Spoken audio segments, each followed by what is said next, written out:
Assalamualaikum warahmatullahi wabarakatuh. Perkenalkan, nama saya Eka H. Apriliani dengan NIM F10711711038. Saya mahasiswi dari Pendidikan Biologi Angkatan 2017, Fakultas Keguruan dan Ilmu Pendidikan, Universitas Tanjung Pura Pontianak. Pada kesempatan kali ini, saya akan membahas materi SMA kelas 10, tepatnya pada KD 3.2, yang membahas tentang keanekaragaman hayati. Nah, pada kesempatan kali ini, saya akan membahas submateri dari konsep keanekaragaman gen, jenis, dan ekosistem. Nah, adapun yang akan kita bahas pada kesempatan kali ini, yang pertama yaitu pengertian keanekaragaman hayati. Yang kedua, keanekaragaman gen. Yang ketiga, keanekaragaman jenis. Dan yang keempat, yaitu keanekaragaman. Nah, selanjutnya kita akan membahas mengenai pengertian keanekaragaman hayati.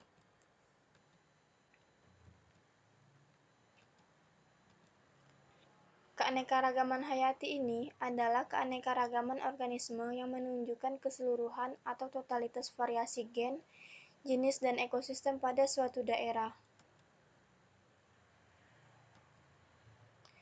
Nah, keanekaragaman hayati ini disebut juga sebagai biodiversitas. Keanekaragaman hayati ini terbentuk karena adanya keseragaman atau kesamaan dan keberagaman atau perbedaan sifat atau ciri makhluk hidup.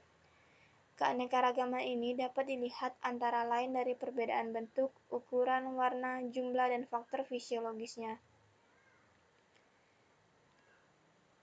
Nah, keseluruhan gen, jenis, dan ekosistem ini merupakan dasar kehidupan di bumi.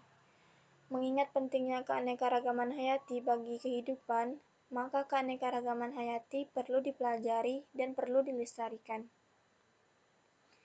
Keanekaragaman hayati ini melingkupi berbagai perbedaan atau variasi bentuk, penampilan, jumlah, dan sifat-sifat yang terlihat pada berbagai tingkatan. Nah, makhluk hidup yang ada di dunia ini sangat beraneka ragam dalam berbagai tingkatan. Makhluk hidup ini berbeda-beda pada jenis tingkatannya. Ada yang tingkat genetik, spesies, bahkan pada tingkatan yang lebih luas lagi, yaitu pada tingkatan ekosistem. Nah, untuk slide selanjutnya kita akan membahas tentang keanekaragaman gen. Nah, selanjutnya kita akan membahas tentang keanekaragaman gen.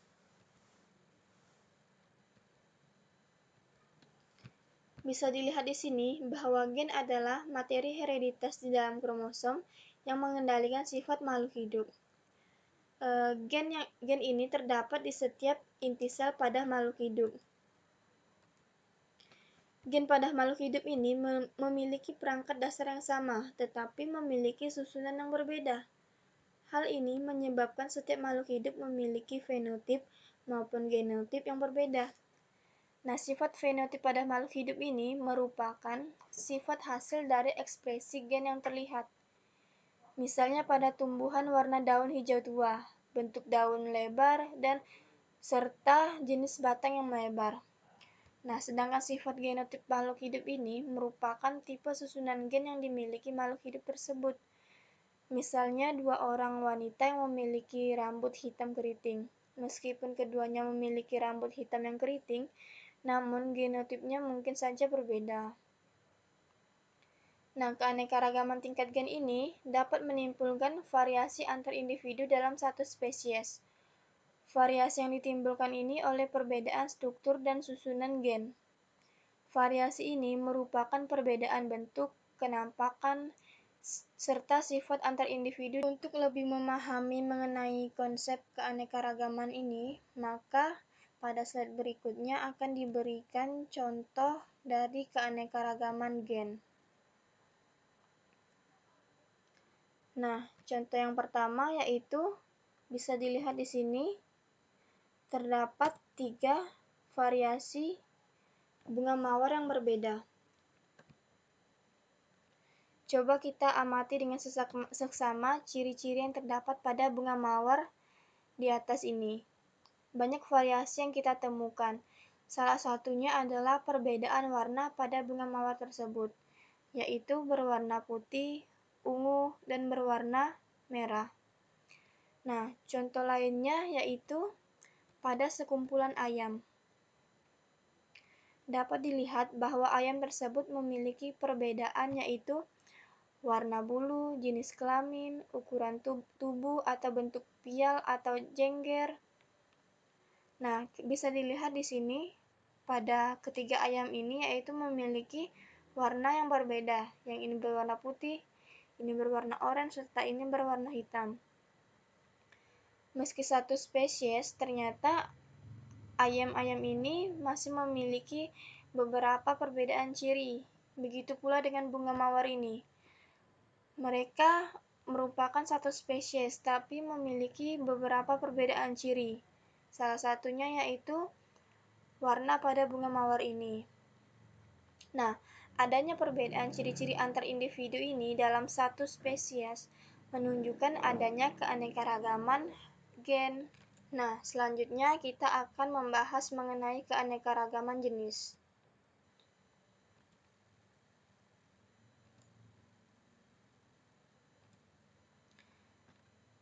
Spesies atau jenis memiliki pengertian individu yang mempunyai pengertian secara morfologis, anatomis, fisiologis, dan mampu saling kawin dengan sesamanya atau interhibrisasi, yang menghasilkan keturunan yang fertil untuk melanjutkan generasinya.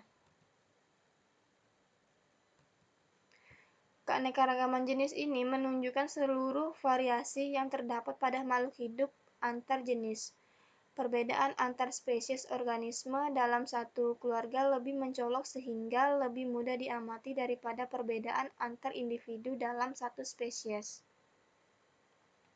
Nah, keanekaragaman tingkat spesies atau tingkat jenis ini merupakan tingkat keanekaragaman yang sangat mudah dilihat. Keanekaragaman tingkat jenis ini ditunjukkan dengan adanya jenis-jenis tumbuhan, hewan, serta mikroorganisme yang berbeda-beda. Saat ini di dunia terdapat lebih dari 325 spesies tumbuhan, 1.600.000 spesies hewan, dan 160.000 spesies mikroorganisme. Jumlah tersebut setiap tahunnya dapat terus berubah dengan terusnya dilakukan penelitian-penelitian terhadap makhluk hidup dan penemuan spesies-spesies baru. Setiap spesies makhluk hidup tersebut memiliki ciri-ciri khusus yang membedakan. Nah, untuk memahami konsep keanekaragaman jenis, maka pada slide berikutnya akan diberikan contoh dari keanekaragaman jenis. Contoh keanekaragaman jenis yang mudah untuk dipahami adalah keanekaragaman tingkat jenis yang ditemukan pada keluarga kucing-kucingan atau famili Felidae. Nah, dari keanekaragaman tersebut kita mengenal adanya kucing, singa, serta harimau. Secara sekilas, masing-masing hewan tersebut menunjukkan bentuk tubuh yang saling berbeda. Namun, secara fisiologis ada banyak kesamaan di antaranya. Nah, contoh lainnya adalah keanekaragaman pada keluarga terong-terongan atau famili Solanaceae. Dari keanekaragaman tersebut kita mengenal adanya paprika, tomat, serta cabai. Tanaman tersebut memiliki buah dengan bentuk dan rasa yang saling berbeda. Bukan hanya itu, bentuk tanamannya secara morfologis juga berbeda. Perbedaan ciri antar individu berbeda spesies menunjukkan adanya keanekaragaman jenis. Nah, perbedaan ciri pada individu yang berbeda spesies inilah lebih mudah dikenali daripada perbedaan ciri antar individu. Nah, selanjutnya kita masuk pembahasan yang terakhir, yaitu keanekaragaman ekosistem.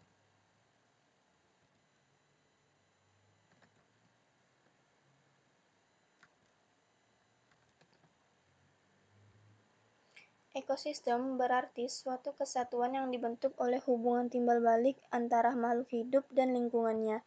Setiap ekosistem memiliki ciri-ciri lingkungan fisik, lingkungan kimia, tipe vegetasi, dan tipe hewan yang spesifik. Kondisi lingkungan makhluk hidup ini sangat beragam. Kondisi lingkungan yang beragam tersebut menyebabkan jenis makhluk hidup yang menempatinya beragam pula. Keanekaragaman seperti inilah yang disebut dengan keanekaragaman tingkat ekosistem. Nah, komponen abiotik ini meliputi letak menurut garis lintang dan garis bujurnya, ketinggian tempat, iklim, kelembapan, suhu, kondisi tanah, dan lain sebagainya. Sedangkan komponen biotik ini meliputi organisme hidup termasuk produsen, konsumen, detritivor maupun dekomposer.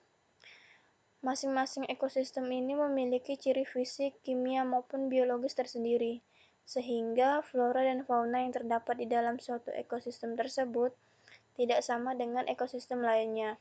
Contohnya, flora dan fauna ekosistem hutan hujan tropis berbeda dengan ekosistem padang rumput. Keanekaragaman tingkat ekosistem ini, maka pada slide selanjutnya akan diberikan contoh dari keanekaragaman ekosistem. Contoh yang pertama di sini ada tundra. Nah, tundra ini terdapat di daerah sekitar kutub atau daerah pada ketinggian di atas 2.500 meter. Tundra ini sangat didominasi oleh tumbuhan lumut, lumut kerak, serta pohon-pohon yang kerdil atau pohon-pohon yang kecil. Contoh yang kedua, yaitu di sini ada taiga. Taiga ini banyak terdapat di Amerika Utara, Eropa, serta Asia. Nah, taiga ini didominasi oleh tumbuhan konifer. Keanekaragaman jenis tumbuhan di taiga ini sangatlah rendah. Contoh yang ketiga yaitu ada padang rumput, atau biasanya disebut dengan savana. Nah, padang rumput ini banyak terdapat di daerah Australia, Asia Selatan, Amerika, dan Afrika. Nah, padang rumput atau savana ini biasanya didominasi oleh berbagai jenis rumput, beberapa jenis pohon atau perdu.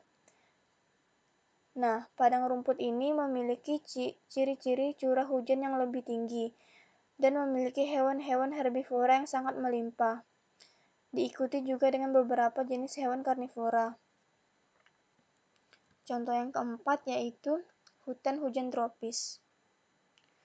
Hutan hujan tropis ini banyak terdapat di daerah Amerika Tengah, Amerika Selatan, Afrika, Asia Tenggara, dan Australia Timur. Hutan hujan tropis ini sangat didominasi oleh pohon-pohon yang besar dan memiliki ciri-ciri berdaun lebar dan lebat. Hutan hujan tropis ini menghasilkan kayu yang utama di samping beberapa jenis liana dan epifit. Selain itu, hutan hujan tropis ini memiliki curah hujan yang sangat tinggi dan tersebar sepanjang tahun. Keanekaragaman tumbuhan pada hutan hujan tropis ini sangatlah tinggi. Banyak hewan-hewan arboreal, vertebrata, serta invertebrata. Contoh ekosistem yang kelima yaitu ada padang pasir, atau yang biasa disebut dengan gurun. Padang pasir ini terdapat di Afrika, Amerika Utara, Asia, dan Australia.